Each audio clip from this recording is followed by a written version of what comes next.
अगर बेलपत्री पूर्ण ना मिले,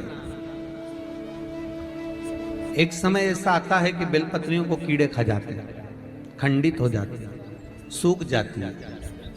बेलपत्री पूर्ण ना मिले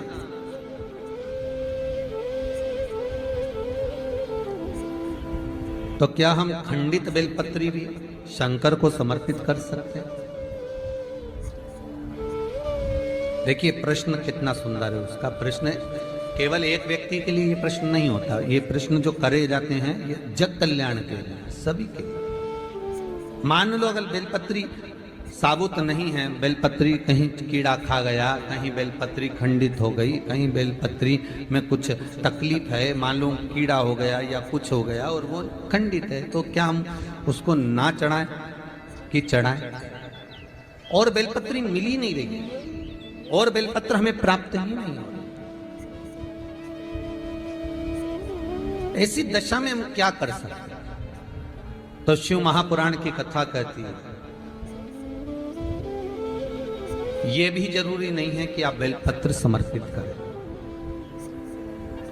कितना सुंदर कहा है शिव महापुराण की कथा में कि हम ये भी नहीं कह रहे कि बेलपत्र आप समर्पित करें। अगर बेलपत्र खंडित है, टूटी पड़ी है और आपके पास में नहीं है तो शिव जी की चढ़ी हुई बेलपत्र को धोकर शंकर पर चढ़ा दे। उसने दूसरा प्रश्न लिखा, मान लो मंदिर में भी बेलपत्र नहीं हो तो? बहुत अच्छी प्रश्न है ये।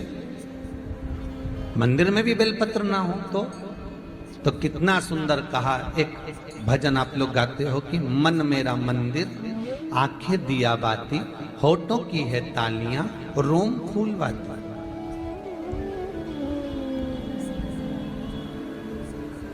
शिव महापुराण की कथा कहती है मान लो अगर ऐसे समय पर बेलपत्र नहीं है तो महाराज भगवान शंकर के शिवलिंग का दर्शन कर कर अपनी ये 3 उंगलियां शिव जी के शिवलिंग को समर्पित करो। कितनी उंगलियां?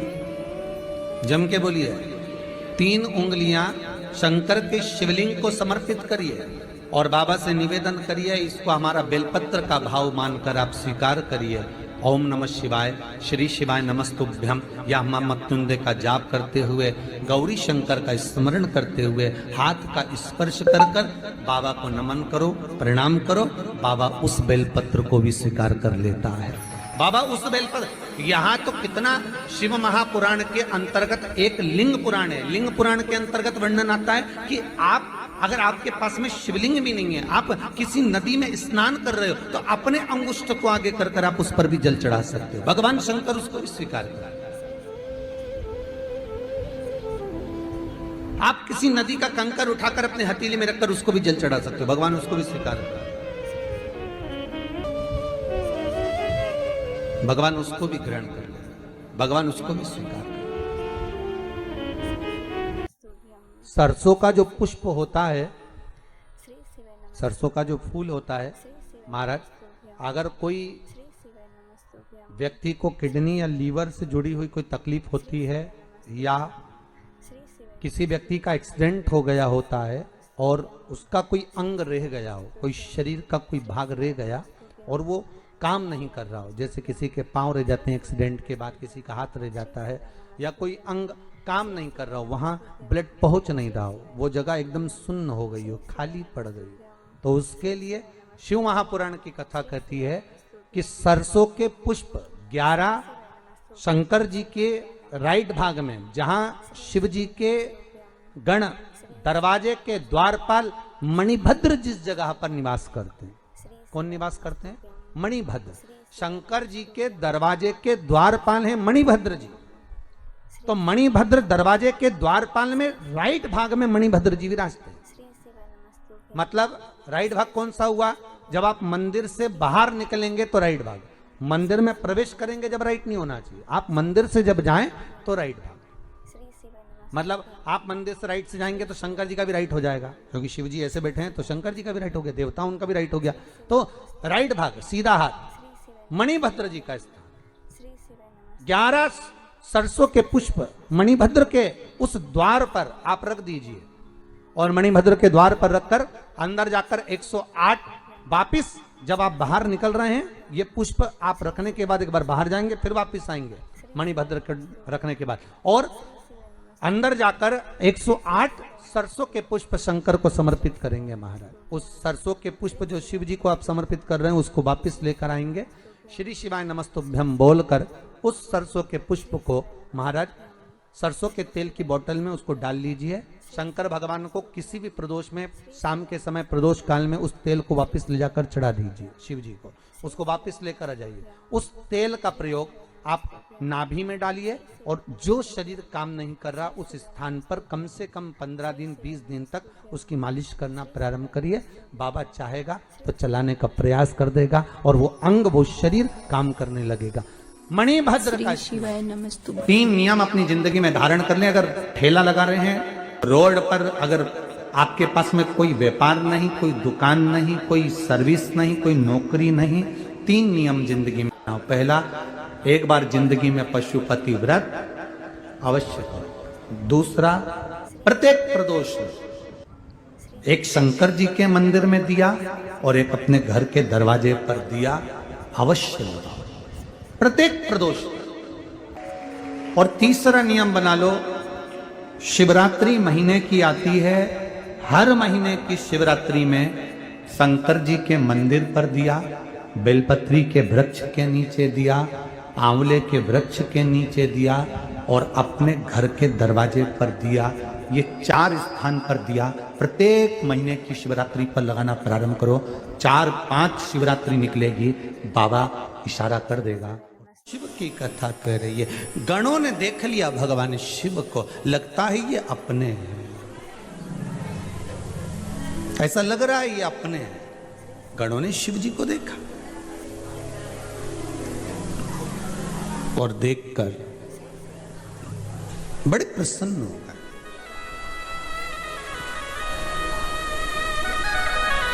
देखो, कहीं आप लोग तीर्थ करने जा रहे हो या कहीं बाहर गांव गए हो और कोई तुम्हारे मोहल्ले का, तुम्हारा पहचान वाला, तुम्हारा परिवार वाला अगर मिल जाता है तो प्रसन्न होते हो कि नहीं होते? कितनी प्रसन्नता आ जाती है कि मेरा अपना मिला। श्री शिवाय नमस्तुभ्यं, श्री शिवाय नमस्तुभ्यं। कोई पहचान वाला अगर मिल गया, आपको अगर पहचान वाला दिख गया तो बड़े प्रसन्न हो जाओगे, अरे हमारा अपना मिल गया। गणों को शिव मिल गए।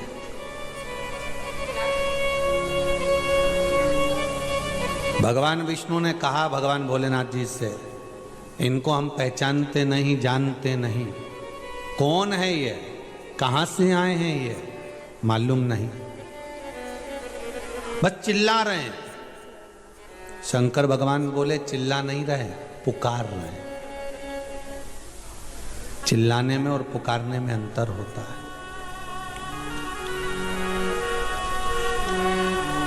कोई शिव जी के मंदिर में जाए और जाकर आवाज लगाए, ओ घड़रानी, त्रिकालदर्शी, कैलाशी, उज्जैनी नरेश, कालाधिपति महाकाल की जय हो। कोई उज्जैन में जाकर आवाज लगाए, कोई काशी में जाकर आवाज लगाए, नाथों के नाथ विश्वनाथ की जय हो। कोई आवाज लगाए जाके, भंडार भरने वाले भंडारी है कुबरेश्वर भंडारी आपकी। अब कोई आवाज लगाए तो ये कोई चीखना नहीं है, ये शोर मचाना नहीं है, ये तो भगवान को पुकार रहा है, उसके भाव से पुकार। शंकर भगवान के पास में सारे गण पहुंच गए। शिव जी ने उनसे कहा, आप यहां बैकुंठ क्यों आए हो? हम भगवान विष्णु के साथ रहना चाहते हैं। भगवान विष्णु ने कह दिया, मैं आपको नहीं रख सकता, मुझे ऐसे गण नहीं चाहिए। बहुत ध्यान देने वाली बात है। भगवान विष्णु के पास में पार्षद मिलेंगे, देवता मिलेंगे, भगवान विष्णु के पास में सब मिलेंगे, सब कुछ मिलेगा, पर गण मिलेंगे क्या? नहीं। ब्रह्मा जी के पास में भी सब मिलेंगे, पर गण मिलेंगे क्या? नहीं। सारे देवताओं के पास में चले जाओ, सबके पास में पार्षद मिलेंगे, द्वारपाल मिलेंगे, सब मिलेंगे, पर गण नहीं मिलेंगे। शंकर जी के पास चले जाओ, उनके पास भी पार्षद मिलेंगे, देवता मिलेंगे, द्वारपाल मिलेंगे, पर शंकर के पास एक पद बड़ा है, उनके पास में गण है। गण मतलब जो उनकी निंदा नहीं सुन सकते, उनके लिए तत्पर खड़े हैं।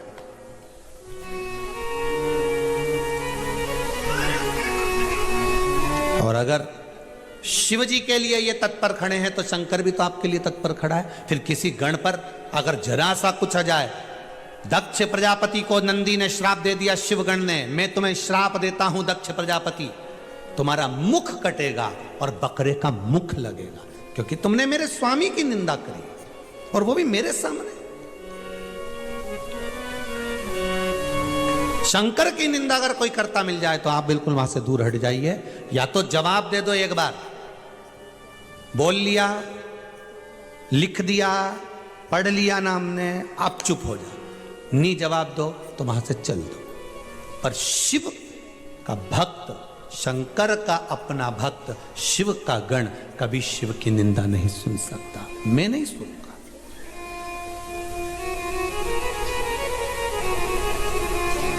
महाराज शिव,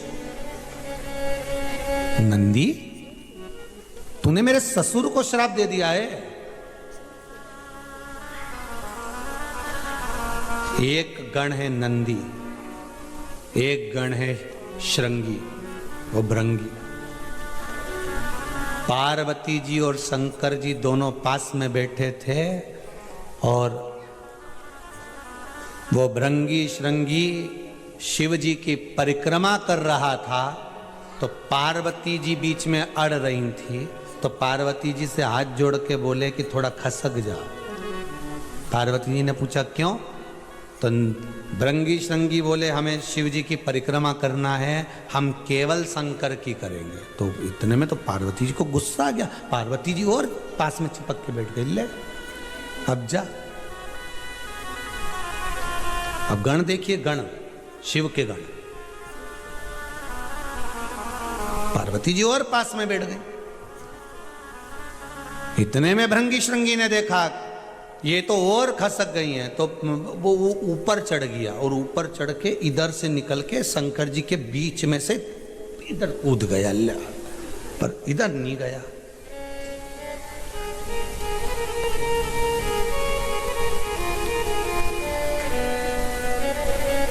इतने में पार्वती जी को क्रोध आ गया।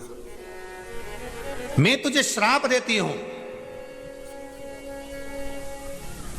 कि तेरे शरीर में जो मांस है, रक्त है, ये एक माता का दिया हुआ होता है। जा तू उससे छिन्न हो जा।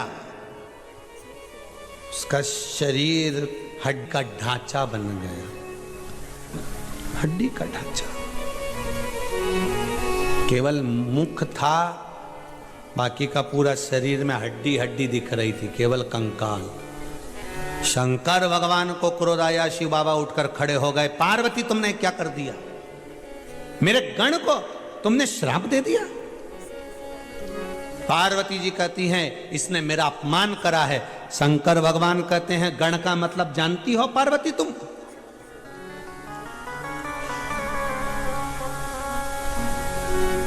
किसी देवता के पास में तुमने सुना कि उस देवता के पास में इतने गण हैं?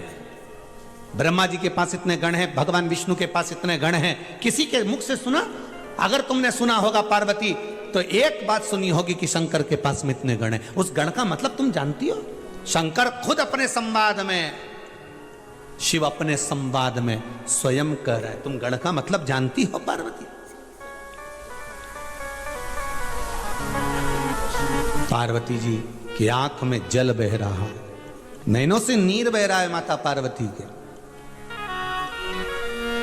तुम जानती नहीं हो पार्वती गण का मतलब? जो मेरी निंदा ना सुन सके, मेरे सिवाय कहीं ना जाए, भटके ना।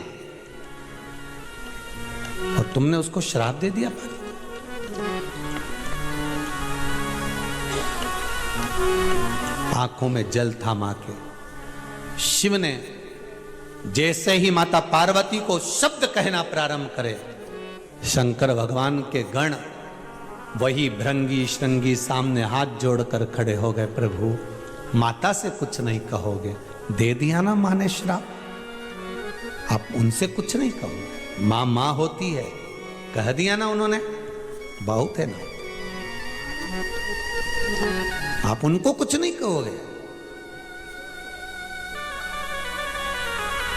भगवान शंकर के जो भक्त होते हैं, शिव के जो गण होते हैं, शंकर भगवान का भजन करने वाले जो होते हैं, किसी देवी की, किसी देवता की या किसी भी देव की कभी भी अपमान नहीं करते, कभी नहीं करेंगे।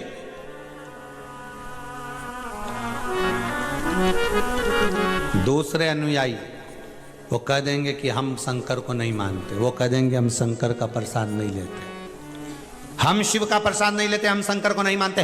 दूसरे लोग कह देंगे, पर शंकर का जो भगत होता है वो कभी नहीं कहेगा कि हम राम मंदिर नहीं जाते, कि हम कृष्ण मंदिर नहीं जाते, कि हम नारायण के मंदिर नहीं जाते, कि हम देवी के मंदिर नहीं जाते, कि हम दत्त के मंदिर नहीं जाते। वो कहते हैं कि हमारे शिव के अंतर्गत हमारे शंकर को सब स्वीकार है, मेरा शंकर को सब स्वीकार है, मेरा शिव किसी की निंदा करना नहीं सिखाता, मेरा शंकर कभी किसी की बुराई करना नहीं सिखाता, मेरा शंकर तो मौन रहकर भगवान राम की भक्ति में शिव डूबा रहता है, उस तरह से मुझे भक्ति करना सिखाता है।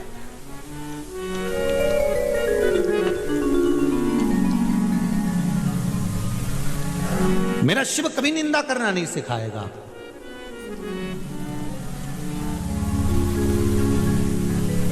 शंकर की कथा में आप इतने सालों से कथा सुन रहे हो, YouTube पे कथा डली हुई है, इतनी कथा YouTube पे डली हुई है, आप निकाल कर सुनना एक एक कथा को। किसी कथा में इस व्यासपीठ से कभी कहा कि इस देवता को मत मानो, कि इस मंदिर में मत जाना। इस व्यासपीठ से शिव महापुराण की कथा कहती है कि जो शंकर का भगत होता है, शंकर का जो गण होता है, शिव का उपासक जो होता है, उसको कभी मना मत करो कि आप यहां मत जाओ। आप तो जाओ, राम के दरवाजे, कृष्ण के दरवाजे, भवानी के दरवाजे, दत्त के दरवाजे, तुम्हारी मर्जी पड़े, देवता के द्वार पर जाओ, मना नहीं। पर अपने हिंदू धर्म को छोड़कर दूसरे धर्म की ओर मत जाना, 33 कोटि देवताओं को छोड़कर दूसरे देवता की ओर मत जाना। ये शिव महापुराण की कथा। अरे भविष्य पुराण में राजा हर्षवर्धन की कथा आती है। अगर आप लोगों ने भविष्य पुराण पढ़ी होगी तो उसमें आपको ध्यान रहेगा। शंकर का ऐसा भगत था राजा हर्षवर्धन, पृथ्वी पर उत्तर का जो राज्य था वो हर्षवर्धन के पास में था। पृथ्वी के उत्तर का भाग राजा हर्षवर्धन के पास में था। भविष्य पुराण कहती है शंकर की उपासना करता था, शिव भक्ति में डूबता था।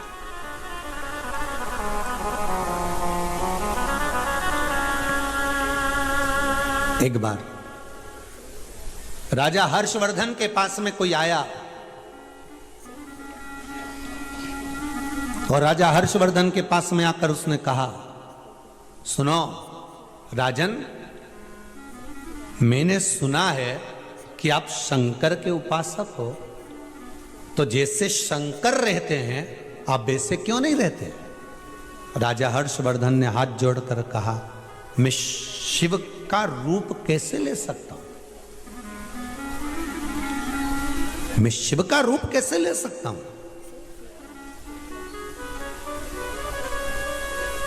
जैसे शंकर रहते वैसे क्यों नहीं रहते? शंकर कैलाश पर रहते हैं, शमशान में रहते हैं, उनके पास में कुछ नहीं रहता, तो तुम भी सब कुछ दान क्यों नहीं कर देते? राजा हर्षवर्धन ने कहा, महाराज, हे ब्राह्मण देवता, आप कह रहे हो कि मैं भगवान शंकर जैसा रहना चालू कर दूं, शिव का उपासक हूं, शंकर का भगत हूं, शिव की आराधना करता हूं तो शिव जैसे रहूं?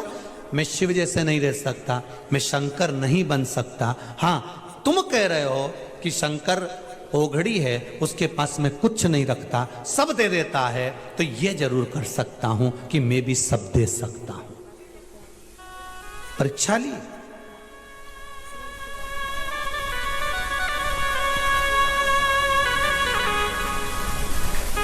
परीक्षा ली। हाथ पकड़कर राजा हर्षवर्धन से कह दिया गया, अगर ये बात है तो चलो सब दान करने चलो। राजा हर्षवर्धन ने कहा चलिए। पूरा राजसी सामान राजा हर्षवर्धन ने गाड़ियों में भरवा दिया और चल दिए प्रयागराज के कुंभ के मेले में। देखिए जरा, ये कथा बहुत पुरानी नहीं है, ये कथा बहुत पुरानी नहीं, यही कलयुग की कथा है, बहुत पुरानी नहीं है। राजा हर्षवर्धन ने गाड़ियों में, रथों में सामान भर लिया, हीरा पन्ना रतन आभूषण माणिक मोती सोना चांदी अंबर पीतांबर, जो कुछ रखना था राजा हर्षवर्धन ने सब रख लिया, ले गए कुंभ के मेले में प्रयागराज में। और कुंभ के मेले में प्रयागराज में राजा हर्षवर्धन जब पहुंचे, दान करना प्रारंभ करा, जो दान देना प्रारंभ करा, दान देते गए देते गए देते गए देते गए देते गए, आखिरी में राजा हर्षवर्धन के पास देने के लिए कुछ भी नहीं बचा। तब उसी जगह पर फिर खड़ा हो गया वो ब्राह्मण, उसने कहा राजा हर्षवर्धन, तुमने सब कुछ दे दिया तो शंकर जी तो तन पर कपड़ा भी नहीं रखते, तुम्हारे शरीर पे तो कपड़ा रह गया। राजा हर्षवर्धन ने वो कपड़े निकाल के भी दान कर दिए।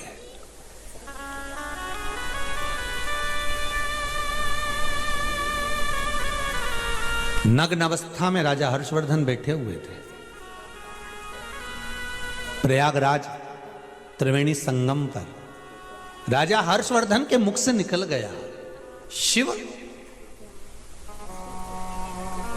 मेरी इतनी सामर्थ्यता नहीं है शिव कि मैं शिव बन सकूं, मैं शंकर बन सकूं, इतनी सामर्थ्यता मेरी नहीं है। पर शिव, मेरे ओघड़ बाबा, आपने मुझे जो बल दिया है, दान करना सिखा दिया है, इसका एहसान मैं जिंदगी भर नहीं भूल पाऊंगा। इतना तो कहना था। हर्षवर्धन की बहन राजश्री रथ से नीचे उतर कर आई और अपने भाई को कपड़े देकर बोली, भाई ये वस्त्र तो पहन ले। भाई जब वस्त्र धारण करने लगे, राजा हर्षवर्धन जब कपड़े पहनने लगे, तो राजा हर्षवर्धन की आंखों में जल भरा था। वारे प्रभु वाह, जिस दिन से जन्म दिया उस दिन से तन पर कपड़ा दिया, मतलब ये विश्वास हो गया कि मैं यहां से जाऊंगा और राज पूरा भरा मिल जाएगा, ये पक्का है। शिव महापुराण की कथा में उमाखंड में वर्णन मिलता है, भविष्य पुराण के अंतर्गत शास्त्र वर्णन कर रहा है। उमाखंड में हर्षवर्धन की कथा नहीं है शिव महापुराण में, पर भविष्य पुराण में हर्षवर्धन की कथा को लिखा गया और उसमें वर्णन किया गया। जब राजा हर्षवर्धन वापिस गया अपने नगर में, तो शंकर की करुणा क्या होती है, दान करने से घटा नहीं, 4 गुना और भरा।